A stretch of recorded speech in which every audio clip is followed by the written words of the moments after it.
How do you handle rejections? And I think it's important to share when they happen because my life is amazing and so many great things happen with One Drop and with my new job and career. But I also get rejected and my projects get rejected. So we've been rejected from about 3 film festivals. I really wanted to get in one called the Bentonville Film Festival, which is a film festival created by Gina Davis, and it is specifically for women filmmakers to, you know, kind of help increase the numbers of women. I looked at their roster of films and I'm like, okay, you know, there certainly aren't any live theater films of live theater productions, and I knew that that was going to be a hard sell to a lot of places. So I think it's important to put it out there in the world and to talk about the times when things don't go well also.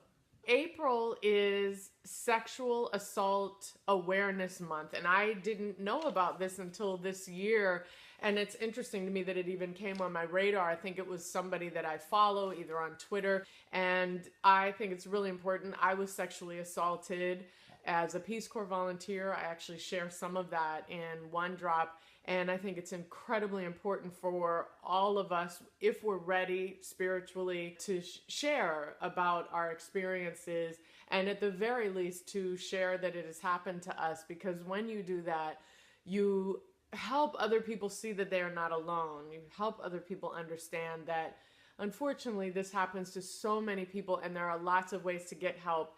And sadly, I don't think you will ever be able to rid your thoughts and your entire life of that event or events, but there are ways to move forward. And so I'm putting links if you have been sexually assaulted or you know someone who has been.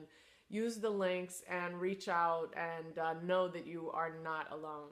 Oh my goodness, it has been a busy couple weeks. I'm sorry I didn't even post last week. So we did the show in Philly, well, actually in Jenkintown, close to Philly, at Abington Friends School. And it was just great. What a beautiful community. And we just had a really nice, powerful Q&A afterwards. And they loved the show. Rich, who is the director of the school, said he's definitely looking to bring it back. So thank you, Lisa Kurtz. Thank you so much for bringing the show. What a fantastic time we had. And right after that, I got in the car with my sister-in-law, Lena, and then we drove to DC, and I spent last weekend with my beautiful family in DC, and we had a really nice time just catching up.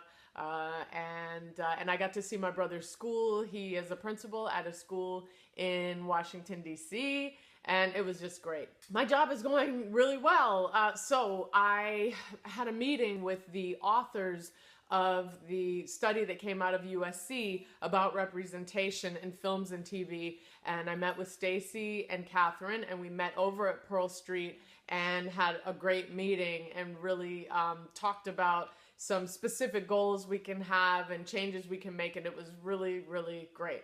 I also went to the Project Greenlight Digital Studios launch party with my husband Diego, and I am so excited about what they're doing. I'm going to put a link so you can get more info there, but they have this great, strong board of advisors who are experienced and also diverse women and different ages and hues. And I'm really excited about what they're doing. And even though I didn't introduce myself because I'm a little bit shy, I saw Issa Rae there. She created The Misadventures of Awkward Black Girl, and she now has a show on HBO, and she's just a wonderful person who is all about creating opportunities for people who have not had them in the entertainment industry. So it was just a great evening. I also signed up for VidCon. YouTubers know what VidCon is. It's happening in Anaheim, June 23rd through 25th. Can't wait to meet I'm sure some of my very favorite YouTube people will be there, and also that I will learn a lot. Do you have friends that you sit down with every once in a while and just kind of talk about your work? So I have a friend, Lisa Liang, also known as Elizabeth, and she and I started our solo shows pretty much at the same time. I call her my solo sister, and we meet every few months and just sit down and catch up and compare stories about what it's like to travel for the solo shows. She also shot hers, recorded hers a few months ago. So it's just really, really great to have somebody else who is on this very similar journey at the same time. Shout out to you, Lisa Liang. Keep doing your work, sister. Recommendations for you to see. Audra McDonald, who is, I believe, the best actor alive today.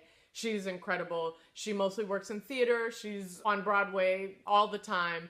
And last summer, I got to go see her play Lady Day, Billie Holiday, in a show called Lady Day at Emerson's Bar and Grill, and it was incredible. And HBO is now airing the filmed version, which I loved. I'm like, yes, you see, you could film a live theater show and it still translates. So HBO is currently showing her live theater show, and just see how incredible Audra McDonald is. She's just the performer that I want to be like someday when I grow up. She's also very social justice oriented, and just everything that an artivist can and should be. So check that out. All right, you all, that is it for this week and last week. So 2 weeks of this week as an artivist. I hope you are doing great. Let me know, how's it going for you? What's going on? How's your life? How are your goals? A push-up challenge. Anybody else doing the push-up challenge? I'm still doing it. I also started Pilates classes. I'm all over the place with my health and nutrition, but I am at least doing something active every single day, and that's always good. All right, have a wonderful week. Okay, bye.